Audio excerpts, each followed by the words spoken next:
আজান মসজিদে নববীতে বেলাল আজান দেয়, নামাজ শুরু হয়ে যাবে, সাহাবায়ে কেরাম আজানের আগেই হাজির।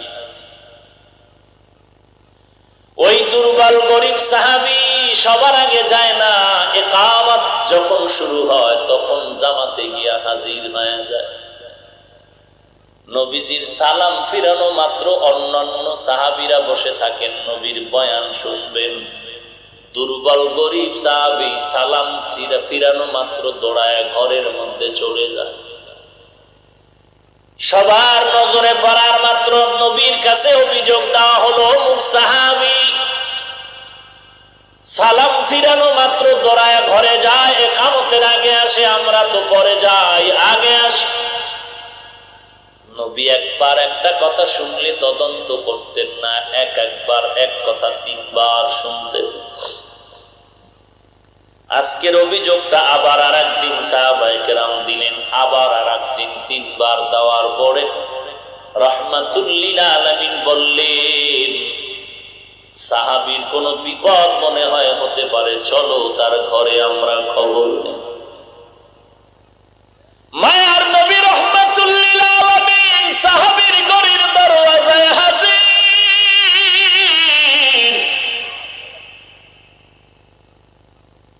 সালাম আনতে বলেন, সাহাবী ঘরে আছো?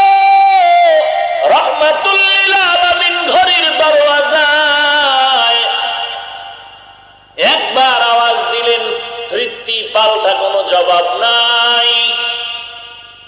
আবার আওয়াজ দিলেন, রাহমাতুল লিল আলামিন ঘরের দরওয়াজায় ভেতর থেকে আওয়াজ দাও, কোনো আওয়াজ নাই।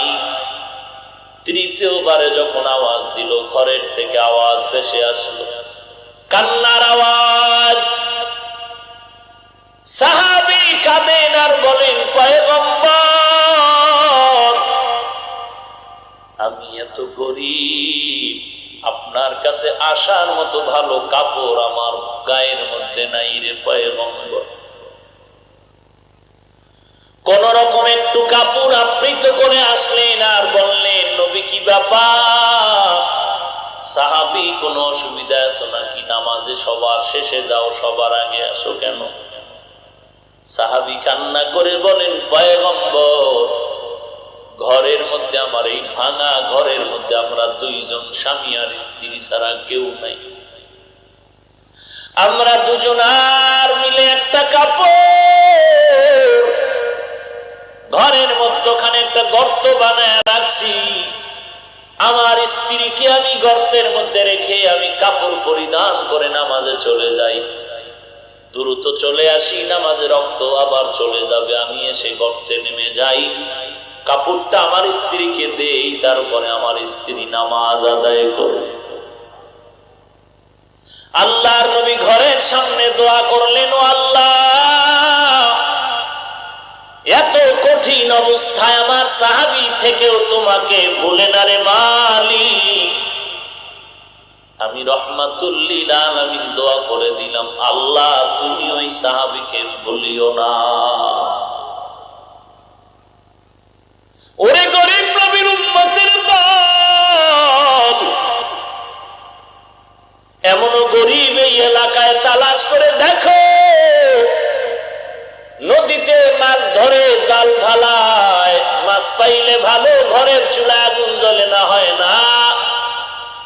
রিক্সা ড্রাইভারি করে, রিক্সা চালায়, বেতন আছে, টাকা আছে, খানা আছে, টাকা নাই, খানাও নাই।